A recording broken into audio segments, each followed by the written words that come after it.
Hiding a gun in your nightstand feels safe until the wrong person finds it, but if it is locked away in a basement, it is completely useless during a break-in or other emergency.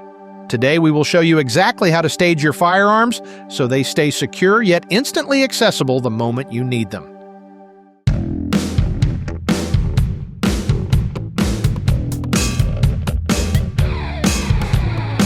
Welcome to the Guns Podcast US, one of the world's biggest gun talk programs.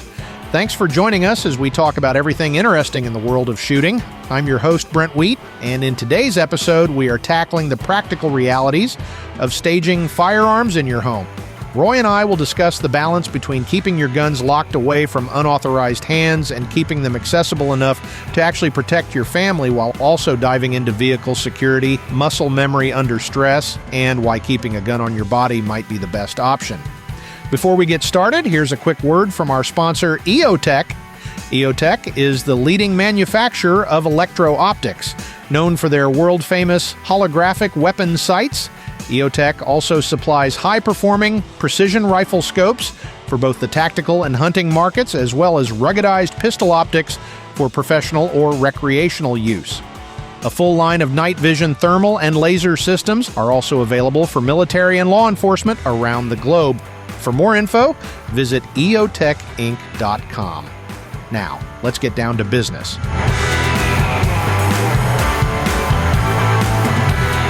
Well, hello there, Roy. How are you today? Raring to go.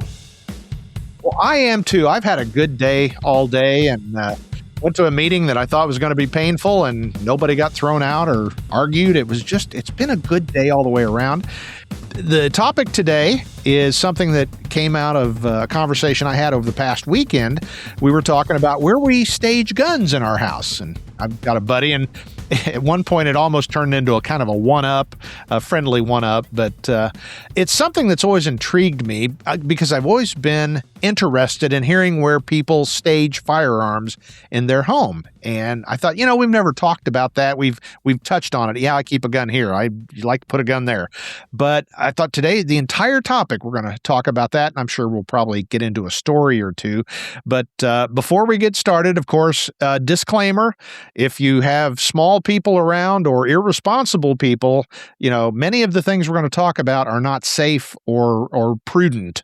So you have to be smart enough. Again, in my case, I've got a laminated sheet checklist that has, it says check guns and has all the locations. And that's on the inside of the toy box that the kids always go to, the grandkids, when they show up. So safety is paramount.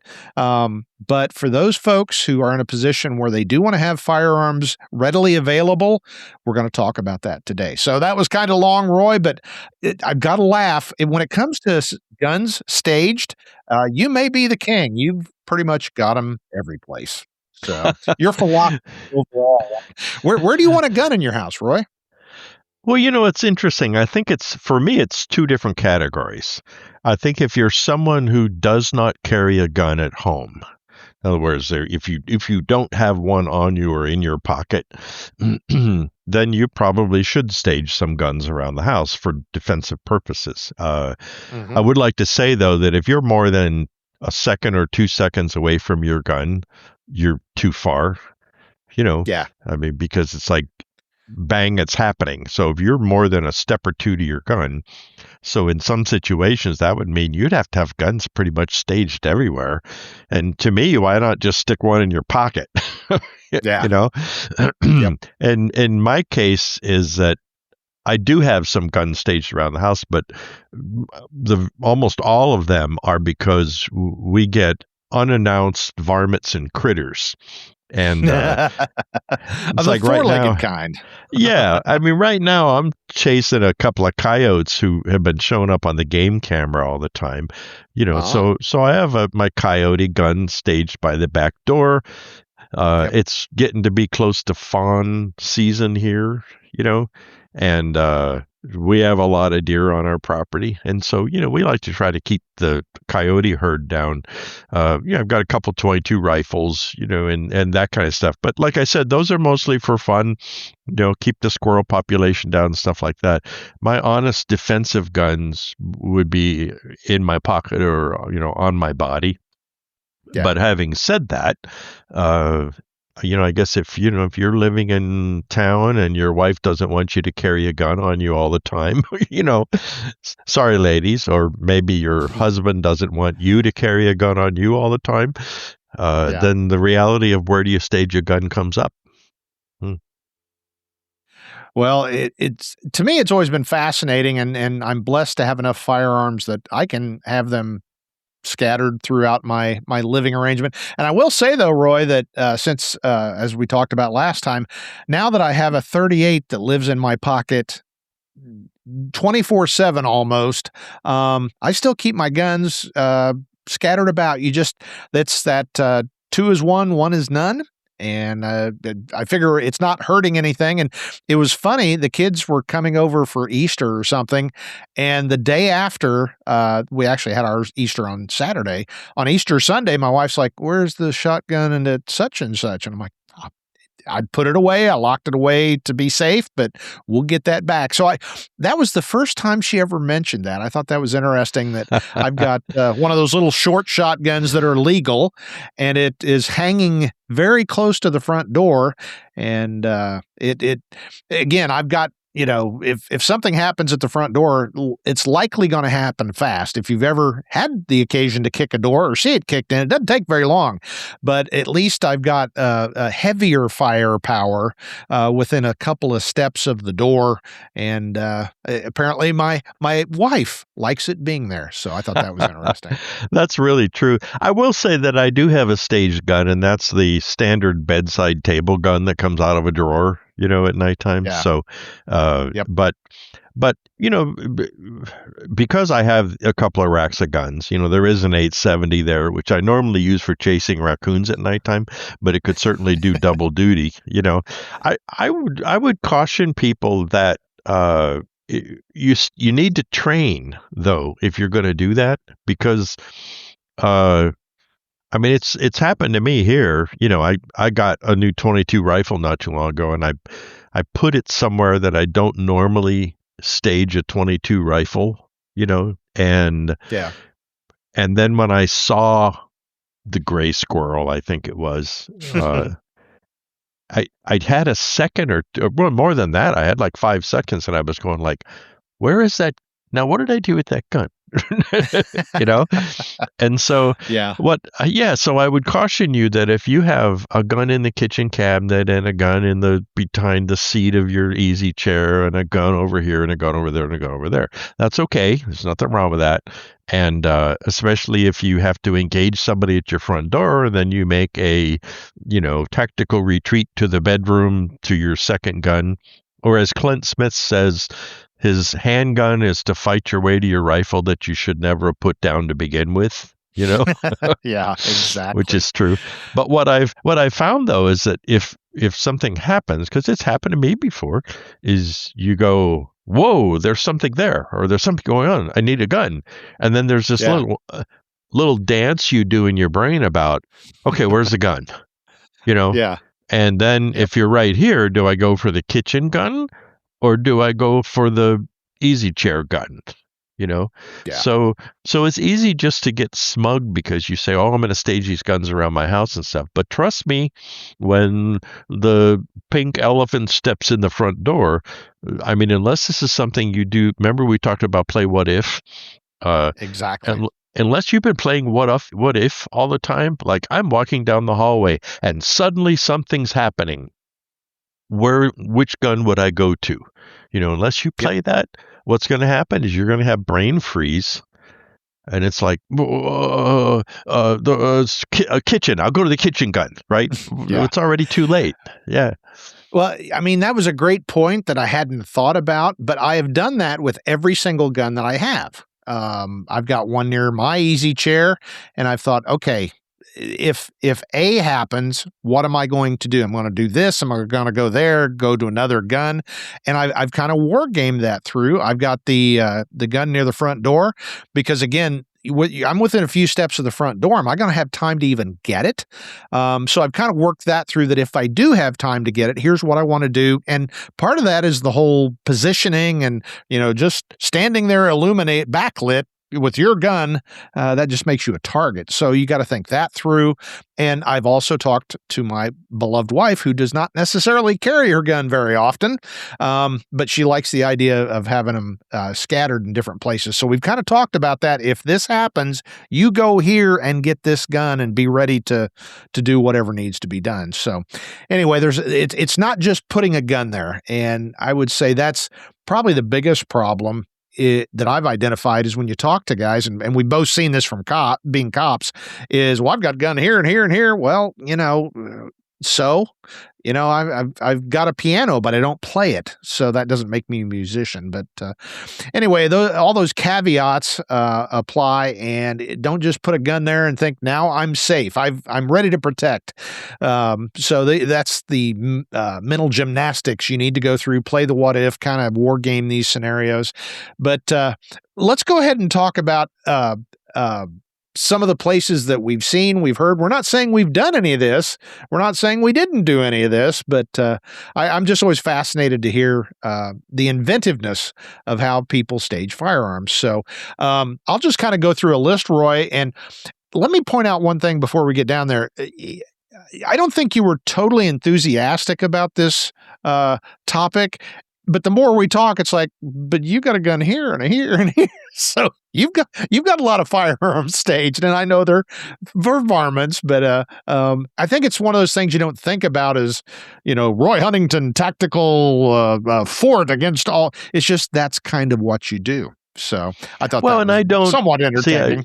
In my mind, those aren't my defensive guns. So right. So if something happens, I don't think, I'm going to run over there and get that gun. If something happens here, I reach in my pocket. Yeah. Yeah. I mean, that is what I do and how I train. So, but there is. Everybody has that. And I think cops are the same way. I remember one time, and we'll go over your list, but I remember one time they changed the way the shotgun lock was in the police cars. Yeah. So we had mechanical locks. I don't know if they had them when you were on the police department. So you had your 870 mounted vertically, usually in the passenger side, and it had a clamp that sort of wrapped around it. And ours had a brass push button lock. And so if you got out of the car, you would push the lock, and that would lock the shotgun in the car. And when you got back in the car, at least what I did was I had a separate shotgun lock key on a clip. And so I would reach over and unlock it, right? And leave the key in it. And so if you need the shotgun, you just reach over and kind of hold it, push the button with your thumb, it flips open, and the shotgun comes out. Well, they changed it, and they went to an electronic lock. Yeah. Which had a hidden button, right? Which none of us could remember. That's a problem. I mean, it's like, it's a felony hot stop and we're covering somebody, and you would reach up to the shotgun to push the unlock button to get the shotgun out and it's not there. And from personal experience, there's just like panic-filled 3 seconds, while your brain catches up to what's going on, and then you go, oh, wait, it's the button down here, right? And then you reach underneath the dashboard or, wherever we put it. But no, and so those are cops who do it every day, and there was still that little befuddlement. It wasn't just me. We all had that problem when we made the transition. So that goes a little bit toward what we're talking about. Yeah. Did you guys have the lock? It looked like a vending machine lock. It had the round key and it just took forever. Yeah. And then we went to the hidden. Yeah, we had a regular little, like a locker key, Yeah. Yeah. And you're right, though. They transitioned to the round locks, and I have to say they worked, though, because I remember we had a police car stolen one time, and the guy tried to rip the the shotgun out, and he Yep. ended up actually physically bending the shotgun, Yeah. but he never got it out. So, Well, and another corollary here is, and I'm sure you guys ran into that with pool cars like we did, that if one generation of rack had a certain type, and then another generation of rack might had it in a different place, and a third one might have been the push button. And yeah, for until we realized standardization is probably a good thing, it you kind of had to go through that whole thing of, okay, how do I release the shotgun from the car? Because yeah, it seems like 3 seconds, or it maybe 3 seconds seems like 3.5 days. well, So and you just I said could, something really important, which is going to talk about what you're going to list, which is standardization. And so if yeah, you do want to stage guns, like I know a couple people who stage guns, but there's two guns in their house and they're always in exactly the same spot. Like they don't yep, say, "Oh, well, I'm going to the living room, so I'll move my gun over there," yeah, because trust me, you won't remember that. You're going to go back to where it's been for the last 3 years, yeah. and when you get there, it's not there. Then you'll have a terror-filled 5 seconds while you remember that it's Yeah. really in the other room, So, Yeah, that's funny. And I just chalked it up to OCD, but even where I've got the shotgun hanging, it has to face a certain way because I've mentally rehearsed grabbing oh it yeah, a certain way. And the gun that is near my chair, it's the exact same thing. That one time I remember I reached for it, just, I mean, not in a situation, just, checking that it's there and everything's good. I thought I'd pull it out and make sure there's no dust bunnies or mice living in it. And the grip was facing the wrong way. And it was probably a half second or 1 second that kind of hung me up. But I thought, man, that would be a bad day if somebody's coming through the door and I needed to get to that gun. So yeah, I mean, you made a good point that it's got to be a certain way all the time, and you have to rehearse and be ready. That it should almost be instinctive. Like that's the thing that I don't think a lot of people realize that even carry guns until you do it like cops, to where we've made tens of thousands of presentations. I've had a lot of guys say that, you get into a situation and suddenly he's got a gun. Oh, I've got a gun too. How did that get there? It's so That's automatic, true. and that's what it's got to be. So, well, Well, anyway, let's get to the. Oh, and go ahead, make your point. Well, you bring up a very good point, and a friend of mine had a gun in a fanny pack years ago, a million years ago, and he was sitting in his car, and it was a small frame revolver, and it was kind of a too big of a fanny pack, and so Mm-hmm. he was right-handed, and so somebody came up to his car unexpectedly, and my friend reached into his fanny pack to put his hand on his gun, and the gun had rotated 180 degrees. So rather than the grip being down, so your hand could close on it, the grip was up. And so he put his hand in there, and for 5 seconds was completely, utterly confused about what was happening. Yeah. And by then the guy was he realized the guy was a transient. He was trying to, get some petty cash or something. But that changed everything for my friend. I mean, he immediately fixed the fanny pack, got one that fit correctly, but I mean, we are such creatures of habits. And when you're confronted with something different like that, I have tools I use like that, and so a socket wrench that is the one you use all the time, and then you use another one when you find yourself automatically trying to push the wrong release button or something.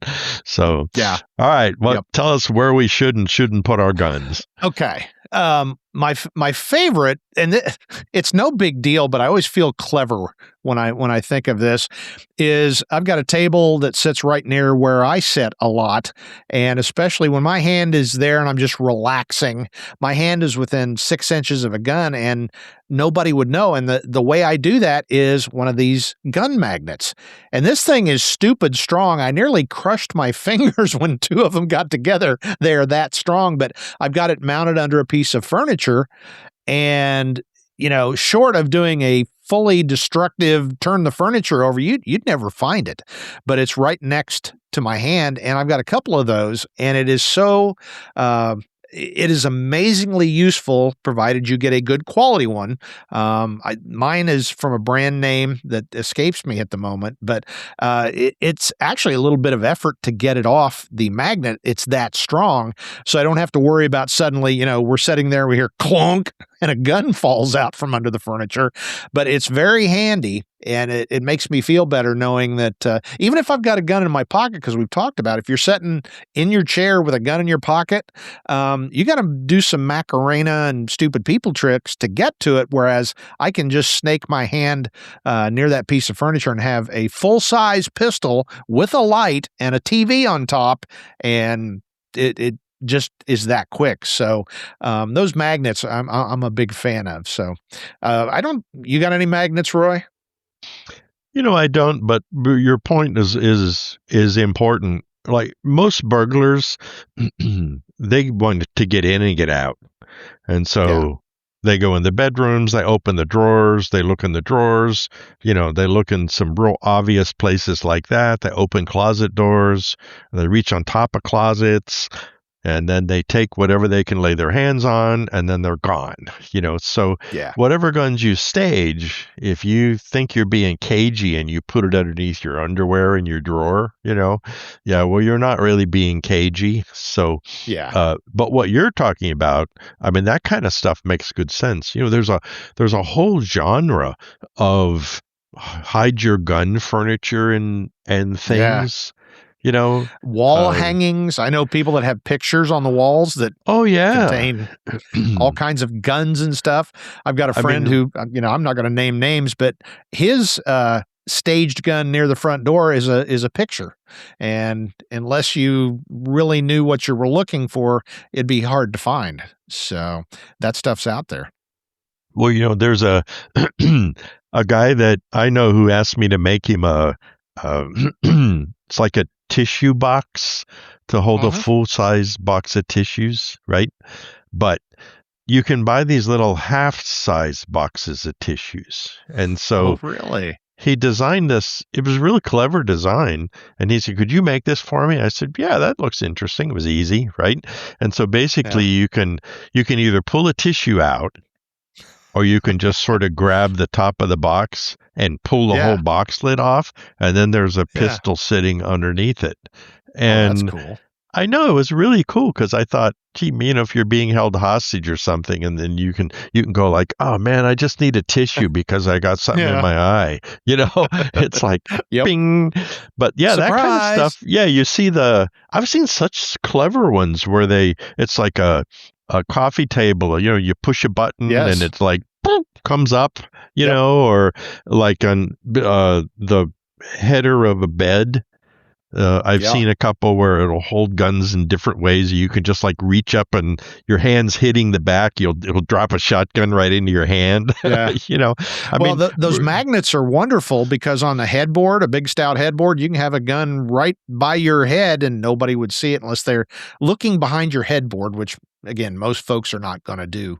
So it's true. Speaking of that, do what you want to do, but I don't recommend putting a gun under your pillow because, I don't know. If you're like me, I'm tossing and turning, and, you put your arm under the pillow and you do the, and then invariably what I've heard this from people was that who have tried this, and then so the gun slips back and then goes behind the pillow and down on the floor, right? And so that's just a bad idea. Yeah, you're probably not going to shoot yourself in the head or your friend, but it's like that is not really a good place to put it. So, well, on that same topic, I was going to say when we're talking about furniture, and again, I know you and I have seen this countless times as cops, don't put it down in the cushions. I've seen people put shotguns and rifles, lots of pistols. It's bad for a lot of different reasons. First of all is the gunge and dust bunnies or dust buffaloes, as you call it. I've done searches and you have too. The stuff that accumulates in most couches is horrifying. Food and gunk and junk and things I don't even want to identify. It's just a bad idea. And especially like your sofa, you may say you have the preacher and his wife over and you forget there's a gun in there. It'll be like, oh, hey, there's a pistol right there. So yeah, if that's all you got, I guess it's okay. But I've never been a big fan of sticking guns down in sofa cushions and chair cushions. I agree with you. And they tend to migrate around, Yeah. So when I used to write the handgun leather column for American Handgunner magazine, I recall specifically, I wrote an article about a similar topic as this. And what I did was I experimented with all that kind of stuff. And I had remember the ring blue guns? I think they're still around. So they look like a real gun, right? But they're inert. Yeah. And I remember I had an easy chair. And so I stuffed a ring gun down in the pocket down there. And then I my easy chair back like that. And it disappeared down underneath it. And I thought, well, that was unexpected. It was a major ordeal to try to dig it back out again. And I'm just surprised at how they migrate around. I mean, I tried it in the couch and just getting up and sitting down and getting up and sitting down, it tends to move around or it slowly will rotate to where the grip's up, and that's like a really bad. I mean, I suppose it's different if I'm going to sit in my easy chair right now. So you tuck your gun next to you while you're in the easy chair. And then when you get up, you take your gun back and put it in your pocket. That might be one thing, but I like your magnet idea. I know exactly what you're talking about, which actually is the next thing is, to me, because I know people are going to be asking about this in the comments, are the various little lock boxes and all that kind of stuff, and they have a place, especially if you've got kids, or as you say, if Uncle Fred lives with you and you don't really trust Uncle Fred with guns, to me, though, the downside is what we've said many times, and we just said it earlier, is that if you need a gun, you need a gun. And if it's more than, if you're 5 seconds away from having your gun in your hand, chances are very good that's too late. Not all the time, right? But a lot of the time. I take a little bit of a different tack. I have a Streamlight, and I can't think of the name of it, lockbox. It's the only lockbox I've got for a gun, but that's my bedside nightstand gun. And the reason being, I intentionally chose that, aside from just security, you open I'm giving away things I probably shouldn't, but if you open the drawer on my side of the bed, there's a box with a gun, and around it I've got my 17 flashlights and spare mags and all that. But this takes, I think, 4 or 5 buttons, and they're mechanical, which I've always not trusted electronic locks because, and anything mechanical can fail. But this one is strictly human powered, and I've got it set up for 2 buttons, of which I know. And the idea behind that, aside from just general security for the kids, the grandkids coming over, is the idea that if I wake up and I'm still a little groggy, I at least need to be cognizant enough to operate those 2 buttons in the right sequence. And I know a lot of, you'll be dead by then. Yeah, you may be absolutely right, but I just feel like I know how it takes me a moment to kind of get coherent, and I want that little bit of a pause before I've got a gun in my hand. And again, your mileage may vary, do it how you want, but that's what I've chosen just because I think it makes sense. And I'll tell you a corollary to that. After I've started doing it, I had a bump in the night. And as we've talked before, if you think somebody's coming to the front door, you need to barricade and be ready for them. But this was that noise that we all go, I'm not going to call the police, but I want to go check it out. I want to have a gun with me. For the life of me, I couldn't remember the combination. So every night, and I don't do it anymore because it's ingrained, but it's like I said, what's the combo? It's such and such. What's the I did that for like a month, drilling it in. And I periodically, when I open the drawer or whatever, it's like, oh, I know what the combo is. So again, I'm not saying that's the answer. I'm just saying it's my answer. And I hope I'm never in a situation where I have to get the gun instantaneously to save our lives. But as we've talked before, the layered security aspect, dogs, exterior lights, nosy neighbors, alarm system, video cameras. It would be somewhat unlikely for somebody to be on top of me before I at least had a few seconds warning. So anyway, that was kind of a long answer to something you brought up, but that's people like to hear how we're doing it, and that's how I'm doing my bedside gun. So that was long, Roy, but you brought up all the important points about those things, and I have tested the electronic ones, and I've had mine fail. I mean, maybe the modern technology is a lot better, but batteries die, switches don't work. I know I've been surprised to go beep beep beep beep beep, push the button and it doesn't pop open. It's like, well, what now, right? And I think though it's like training. Unless it's intuitive, it's like if you reach down and your finger touches something hot, what do? You automatically jerk your hand back, right? It's autonomic. You have no control over that. You've done that a million times in your life. It's like, ouch, that's hot, right? And so your response to these kind of things should be the same way. It's like you with your lockbox.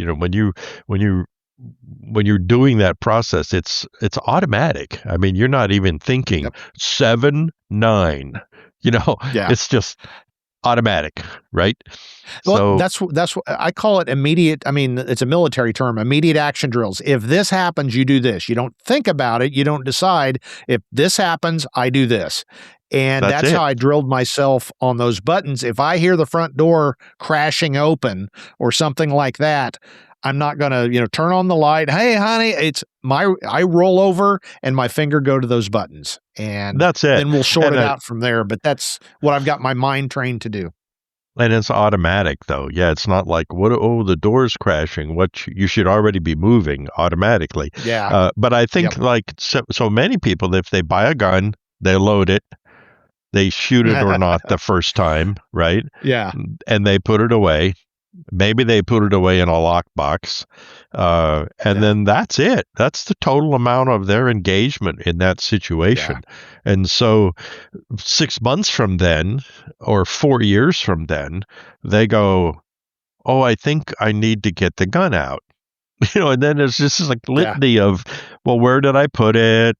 And then when they get the box, it's like, well, how do you open this again? And people may laugh at this, but you and I both know that's exactly what happens a lot of times. And well, I think I've told the story before. It happened to me that my former wife had a serious medical emergency, and I had to call 911. I remember, I was a cop. I had been a dispatcher. I knew the numbers, and of course, I knew 911. I had the hardest time getting my 911. And that always stuck with me, that because I was under tremendous stress and pressure, and I was worried to death about her and all the things going on. It just didn't. If I wanted to dial 911 right now, it'd be beep beep beep beep. But this was like a 9 and 1. So if that's a challenge, what I was going to say about the lock boxes, especially like the combo roller ones. You will never get that open under pressure. Never, ever, ever. Well, because in your situation, and we both had that happen on duty, is that the majority of your ability to think is being sucked into whatever this situation is. And so there's very little brain stem use left over for doing an analytical something, that you haven't already practiced 10 million times. Like, you should be able to do that with your left hand automatic without even thinking about it. It's like reaching in your pocket for your wallet. It's automatic. You don't think, I need to get my wallet. Now, where's my wallet again?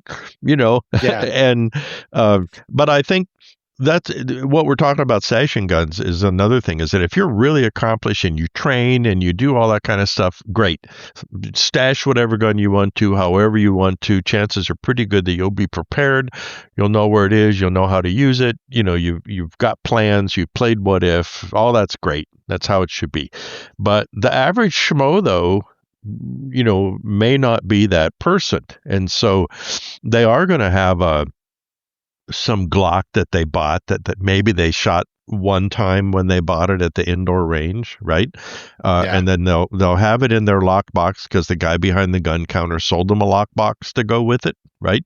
Yeah. Maybe it's a state that requires you to have a lockbox, and then Yeah. it's probably going to be the cheapest lockbox that he could buy, and it's going to have one of those roller, release things. So then Yeah. so they'll load their gun, they'll put it in the lockbox, they'll put it in a drawer somewhere, they'll be very smug and happy that now they've done their, civic duty. And then the first time they need it, they'll go through that litany that we talked about earlier, which is where is it? Yeah. What are the numbers? I've seen people write the numbers on top in a big Sharpie pen, which is fine. I mean, Yeah. yeah, but I mean, okay, you're right. Yeah. And then they open up and they get it out. Now they're confronted with, how does this work again? Yeah. Is it, is there a safety? Do I have to put a magazine in it? Yeah. Well, we haven't even talked about trigger locks. I mean, trigger locks are a good thing if there's people around your guns that you don't trust. But there's nothing worse than a trigger lock if you're talking about being in a situation where you need to defend yourself. So take trigger locks out of the equation. But I was trying to think. I think I haven't even looked at the time. We've just scratched the surface, but there's a couple more things I want to talk about. We haven't talked about cars, and I keep guns in my car. And I think there's a lot of, again, that could spend an entire show talking about different places, because I've been through that. We made Kydex holsters where they slipped underneath the steering wheel, clipped into the body panels, and there's all kinds of interesting, useful and unuseful ideas. But the point I wanted to make about vehicles is I've seen a lot of different holster types, and I've got a couple. The problem is they're very fast because your gun's right out there in the open. And unless you're in downtown Mogadishu, personally, speaking as a retired cop, I don't think that's a good idea, because the odds of being carjacked are fairly small. The odds of being stopped by law enforcement are much higher. And I think Roy will agree with me. You walk up on somebody who's got a gun sitting right there. Roy told a story about the guy had a gear shift made out of a revolver. That's just not a real good idea. I mean, you're probably going to be okay, but as we say, you're going to have some splaining to do, and it might be at the muzzle of the officer's gun. So I think you should carry, guns in your car, but I really strongly believe that they need to be out of sight, and certainly not in the glove box, because you're going to be in that glove box if you get stopped. And we both had the experience, gun falls out, and oh, look, I've got a gun too. So your thoughts on that, Roy? Well, I don't advocate anyone store a gun in their car. I mean, Right. I have seen devices where it's like a hidden, bolted in compartment, that you keep a gun someplace that no one's going to just find in passing. But if you just keep it in your center console or something, well, then, I mean, that's like steal me, please, and Yeah. millions of cars are stolen every year. So I think that for me is that if you decide that when you get in the car, it's like a reader was telling me in a comment, was that a reviewer, he said, I carry a pocket gun. When I get in my car, he puts it in there's a little spot in between the seats. He said, and then I have a little cloth that I lay over it. And so, that way it's like keeps it out of the eyes of the passerby, or, if a cop does stop you, you keep your hands on the wheel and say, I would just like to say I have my concealed carry gun underneath that red cloth, Yeah. So, Yep. and then when you get out of the car, you take your gun, you put it back in your holster, you get out of the car. So Yeah. that would be the best thing. But yeah, I know what you mean. They have those, holsters that go underneath by the steering column, and there are all kinds of different places, and that's fine, but I don't think it should live there. Yeah. Well, I So, do practice what I preach because I'm working on selling one of my motorcycles, and it's been in the garage, and I'm going to work on it later today. But my truck's had to sit outside, and we're some of the few people in America, along with Roy Huntington, that we keep our garage clean enough that we put our two very expensive vehicles, relatively speaking, in the garage, and we don't keep all of our junk that is worth under $1,000. So having to park the truck out because the motorcycle was in there while I was working on it. I degunned and devaluabled everything in my truck. And we live in a very safe neighborhood. And like I said, I've got nosy neighbors and video cameras and all that. But I don't want anybody to be able to say, I was thinking the most horrible thing I could imagine is talking to one of the officers from my former agency going, yeah, I'm the dummy. I left the gun in the car in the driveway and they broke in and took it. That would just really upset me. So that's one of the things that, and it's a pain because valuables, anything worth stealing, because they break in for pocket change. They certainly would take your $200 Skinner knife or whatever. So I always sterilize my vehicle if I'm going to park it outside. But fortunately, I don't have to do that very often. So. well, it's going to come up because when we talk about house carry in a different podcast, I was amazed at the number of people who say, well, I stage guns and I have a bathroom gun. And Yeah. I was surprised at the number of people who actually physically have a shower gun. I Yeah. I got to say, I've never done that. I don't want to be that careful or that prepared, Yeah. But guys, Yeah. like, they buy a high point and they keep it up on the top shelf in the shower, or Yeah. everybody's telling me they keep it in between the hand towels, The towels. and Yep. stuff like that. I mean, to me, if I was Might have going to do done that, yeah, it would be whatever my pocket gun was. If for some reason, I mean, I really felt that would be necessary, I would just take that gun in with me, in the bathroom Yeah. or do whatever I was doing. But I mean, I'm like you, I have perimeter security and automatic lights and a dog that, would let me know what was going on. We have reinforced locks and doors. And so somebody would have to be really determined, to get in. And I would be well aware of it long before it was happening. And so, Yeah. I'm not quite at that level. But, if I lived in an inner city 2-bedroom duplex, on the ground floor, then I would probably rethink that. So that, I don't know what we proved, but yeah. If you live in a place where there's bars on your windows, yeah, I could see very much so. But one quick last one that be interested to hear your take on it, Roy. My gun near the front door, I guess it's probably a pretty no-brainer idea. I got a coat closet like most folks have, and I was trying to think, how do I stage that shotgun there? So I rigged up something using some split rings and carabiners that if you move the coats from the right place, there's a shotgun hanging there. And I thought that was pretty, I thought that was kind of novel. And I know they make garment bags. Skinner Sights does. Andy. But I've never had one of those. It'd be interesting to try one. But no, I've got a shotgun that my wife likes, and she knows where it is. And we've taught, move this and it's right there. And then you can take it off really, really quick and easy. So, you probably haven't done that, have you, Roy?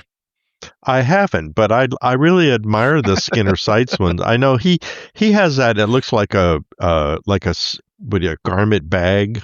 Garment bag, yeah. And yeah, and it's an AR and magazines. And, I think it's mostly made for people who live, hey, if you live in an apartment, and you don't really have a gun safe, well then it just looks like a garment bag, and then you keep some of your guns in there. I will, though, I'll throw myself on my sword and make a confession that I have my house, and we're really far off the road, but I work in the garage a lot and I keep the door open, and there's been one or two occasions where someone I look around and there's somebody standing there, right? Then there's some lost, delivery driver or something. But there was one time specifically where when I turned and I saw him there, and that I really didn't know where I was going to go to get my gun. I mean, I was at my workbench. I didn't have a gun in my pocket. This was years ago. So I realized right away it was fine. He just was, a lost delivery driver or something. But after that was done, as I realized, well, there was a shotgun right there, idiot, that I staged specifically for this. And that I had just, because what we talked about, you couldn't dial 911, right? Because your mind was so, Right. And so my mind was so distracted by what was going on here. And I had not trained multiple times to just like, that's my go-to gun. And actually, that's what prompted me that, I'm sorry, my home gun is always in my pocket. Yeah. So, yep. All right. One more. I've been wanting to have a garage gun, just staged, but I worry about corrosion and of course, people getting into it. So finally now I have a gun, unnamed type, in a secure steel container that might be marked something, like dog food or cat treats or something. And I kind of figure, because of all the places in our home where somebody could probably get in relatively unnoticed, it might be the garage, because we leave the door open sometimes. Now with the alarm system, it tells us if it's open, but I've done that before.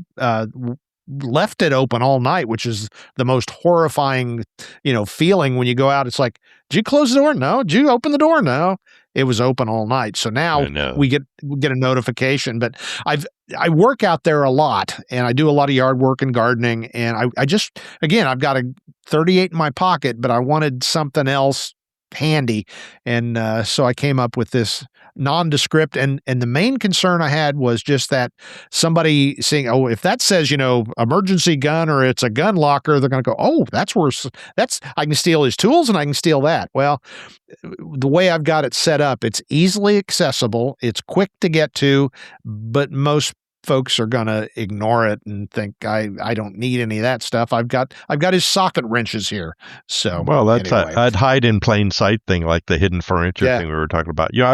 I'll leave with two things. Number one, I have a little dinger alarm, a little infrared alarm. It's portable, a little square box. I think I bought it at Harbor Freight years ago. And you can sit that at your open garage door, and if somebody crosses it, it goes ding dong. It's right? Not a bad idea. Yeah, it's not a wired alarm or anything, but it lets them know, and they don't know. They think, oh, somebody knows I'm here. The other thing that you can keep around the house and keep in your car is baseball bats.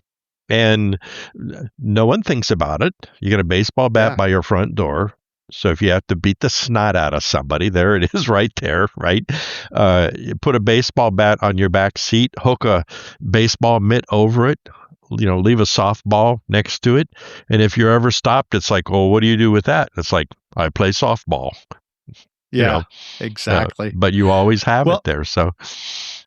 See, now that's funny, because one of my garage tools, and you'll get a kick out of this, is I do a lot of brake work for myself, my kids, and all that stuff.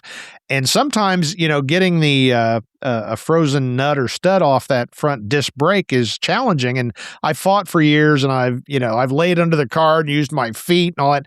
So I finally bit the bullet, and I bought a 48-inch half-inch drive breaker bar. And now, if I got a stubborn knot, I'm not asking it to come off. It's coming off. Or we're going to twist, the suspension off the car. But I was looking at that, and I thought, it's obviously a tool, but man, that'd knock somebody clean out if you swung it on them. So it's handy. Remember, this is something a lot of people forget, is that it's not always go to guns. Right. I mean, in other words, if you're at your front door and you've got some Looney Tune there, who's acting the fool or something, well, maybe you need to hold your baseball bat and say, you know what, it's time for you to leave. And then it's like, everybody knows a baseball bat. Yeah. And it's like, oh, he could hit me with that, and that would hurt a lot, right? And so you don't always go to guns. So that raises an interesting point. You and I have never talked about this, but you brought something up many podcasts ago. the difference between being shot and being cut. Everybody's been cut. We know, ow, that hurts. That's awful. I don't want that to happen. But to a lot of folks, the idea of being shot is an abstraction. You don't know what it feels like. You hear varying, ranging from it didn't hurt at all to it was the most horrible pain imaginable. But everybody pretty much knows how it feels to get cut. And I would put a impact weapon, a ball bat, a half-inch breaker bar. We've all had our chime rung hitting our head or been hit by something. And I think most people would be like, I don't want that baseball bat to the head. So I kind of get that. So there's a deterrent effect. Well, think about it. In movies, how many guys you see, they get shot and they go, oh, and then they keep fighting, right? Yeah. But usually, if somebody gets whacked with something, what do? Thud. Yeah. Yeah. All right. Well, I don't know. We probably beat this into the dirt. Oh, I don't think I could talk for days about this. But no, what I want is maybe we'll approach this again. Or I've got a couple of buddies that I'm a mere amateur when it comes to that. I've got guys that have cut holes in the wall and got, it's and again, it's almost a intellectual exercise more so than a tactical one, but I find it fascinating. So anyway, any parting words as we toddle on out of here? Well, I think if you just remember that all of these things are interconnected, and so the answer isn't yes, I'm going to stage a gun. Then the next part of that equation is, and I'm going to train with it, and I'm going to practice how to get it, and I'm going to play whatever. Or, you know what I mean? Is that it's like most things, it's way more than just one thing. And I think too many novices especially think that I'm going to buy a gun and bring it home, put it in the door, and now I'm safe. It's I'm ready to go. Yeah. Yeah, no, you're not. So just remember that. So